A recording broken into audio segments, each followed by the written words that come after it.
ဒီဗီဒီယိုကြည့်ပြီးဆိုရင်တော့ကို brother ဒါမှန်ပြင်ဖို့ရပဲပေါ့နော်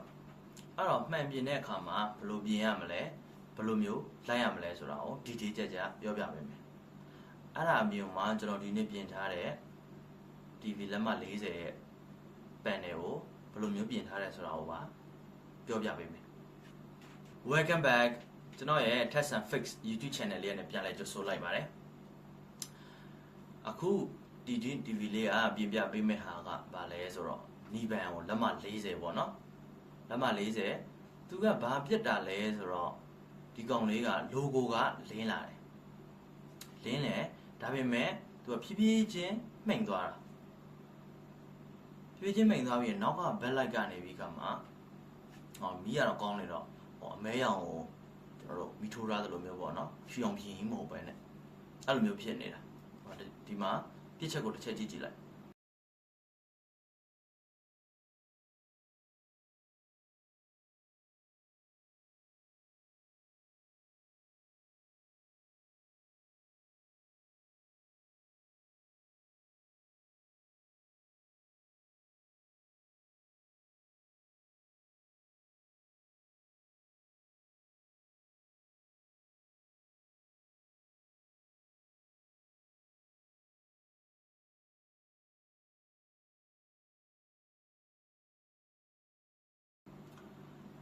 အဲ့တော့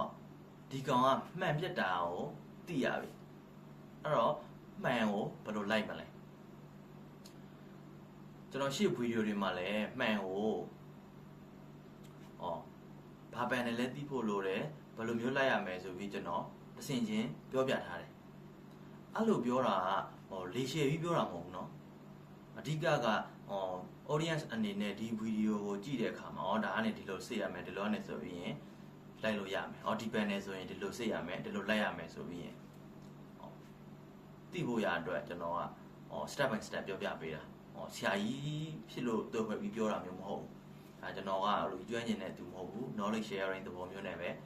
ပြောပြပေးတာ။ကျွန်တော်ဆက်ပြင်သမားတယောက်အနေနဲ့ပေါ့။အဲ့တော့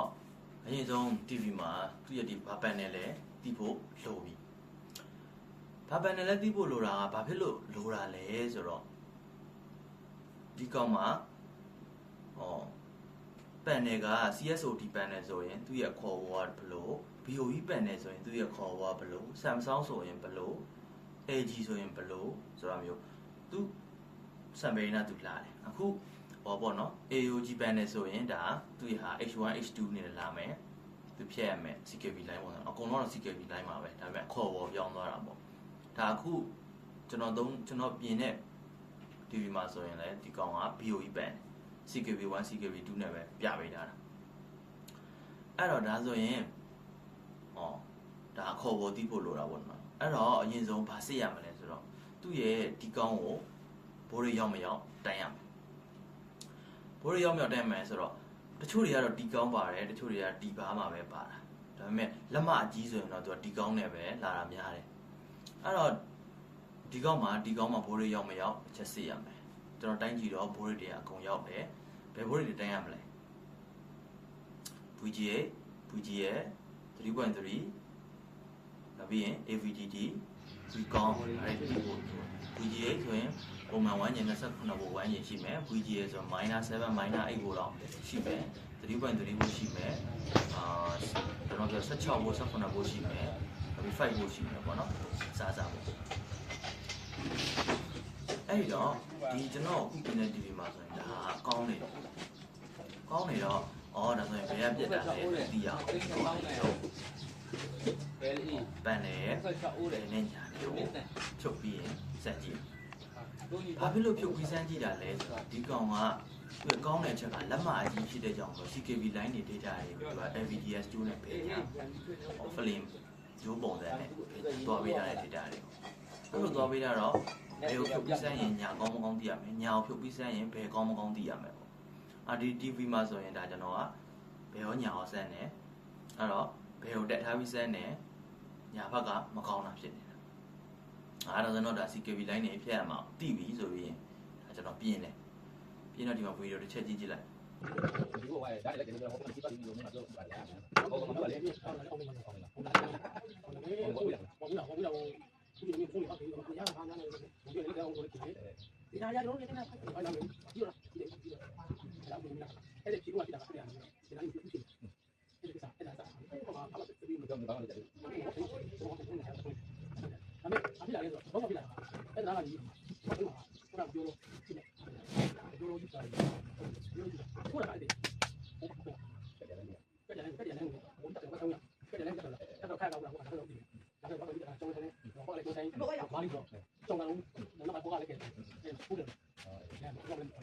ဒီနေ့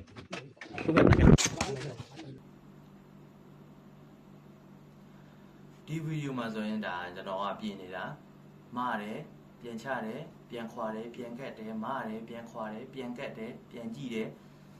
ဘလို့မှအဆင်မပြေဘူး line နေလဲထားတယ်တချို့ကက်တဲ့ချိန်ဆို line ထားတယ်တချို့ချိန်ဆိုရင်အစင်းချောင်းတွေပေါ်တယ်တချို့ချိန်တွေဆိုအလင်းရောင်မညီဘူးတချို့ဆိုရင်လုံးလုံးမလာဘူးဒီလိုတွေဖြစ်ကုန်တာပေါ့နော်အဲ့ဒါဘာဖြစ်လို့လဲဆိုတော့ဘယ် line ကိုပိတ်ရမလဲဆိုတော့တိတိကျကျမသိလို့ CKB line ပိတ်တယ်ဟောအဲ့တော့ကျွန်တော်ကနောက်ဗီဒီယိုဒီမှာနောက် slide တစ်ခုကြည့်ကြည့်လိုက်ချမ်းလုံးလုံးတုံးတုံးတုံးတုံးတုံးတုံးတုံးတုံးတုံးတုံးတုံးတုံးကျောင်းချမ်းလုံးလုံး 1 2 3 4ပါလေ4 ground ဒီကပါရဲ့ဒီက resistor ကြီးနဲ့သွားတာဒီက resistor ကြီးနဲ့သွားတာနှစ်ကလည်းမသိရဘူး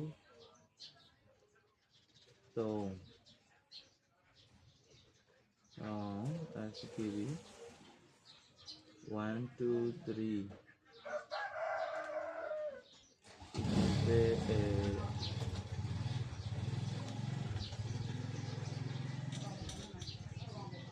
3ESS 3 2 1 2 3 4 5 6 STP ဒီနေ့တော့6ပင်နော်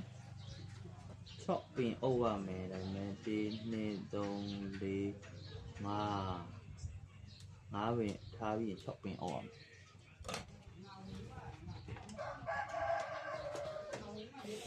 အမှဆိုရင်ကျွန်တော်ဒီကောင်းကိုယူပြီးရင်ဒါ CKB line နဲ့ဘယ်နှ line ရှိလဲဆိုပြီးရင်ကျွန်တော်ကြည့်လိုက်တယ်အမှ CKB line 6 line ပါတယ်အဲ့ဒီ6 line ပါတော့ CKB 1 to 5ရဲ့ STP ရဲ့ဆိုပြီး6 line ပါတယ်အဲ့ဒီ6 line ကိုကျွန်တော်သုံးတဲ့ဟာကတော့ဒါပတ်စံကတ်တဲ့တိတ်နဲ့ပဲအသေးချာလေး6 line တိတိကျကျညီလေးဖြတ်လိုက်တာပေါ့နော်အဲ့လိုအညီဖြတ်လိုက်ပြီးရင်ပဲသူ့နေရာတခြားလေးကက်ပေးလိုက်တဲ့အချိန်မှာဒီကောင်ရဲ့ပန်နဲ့လုံးဝပင်ညာညီသွားပြီပေါ့အဲ့ဆိုရင်တော့ TV ကကောင်းသွားပြီပေါ့အဲ့လိုမျိုးstep by step စစ်ပြီးရင်ပြင်ရတယ်တချို့အချိန်စတော့ခံပါပိုင်းဖြစ်တာရှိတယ် IC ပိုင်းဖြစ်တာရှိတယ်ဒီလိုမျိုးတွေဆိုရင်လည်းဒါကျွန်တော်တွေ့ခဲ့တယ်ကျွန်တော်ပြင်နေတာမျိုးဆိုရင်ကျွန်တော်ပြောပြပေးမယ်အဲ့တော့ကျွန်တော်က knowledge sharing လုပ်တဲ့သူတယောက်ဆိုတော့တကယ်လို့သိချင်တာရှိရင်မေးခဲ့ပေးလို့ရတယ်ကျွန်တော် comment မှာကျွန်တော်တစ်ခုချင်းစီဖြည့်ပေးမယ်တကယ်လို့ကြည့်နေတဲ့သူက audience အသစ်ဆိုရင်ကျွန်တော်ရဲ့ channel လေးကို like and subscribe လုပ်ခဲ့ပေးပါတင်တဲ့ခါမှာလည်းဘွေသိရအောင်လို့ခေါ်မှာဘေးကခေါင်းလုံးလေးကိုတစ်ချက်နှိပ်ခဲ့ပေးပါနောက်ဗီဒီယိုမှာပြန်တွေ့မယ်ဗျာ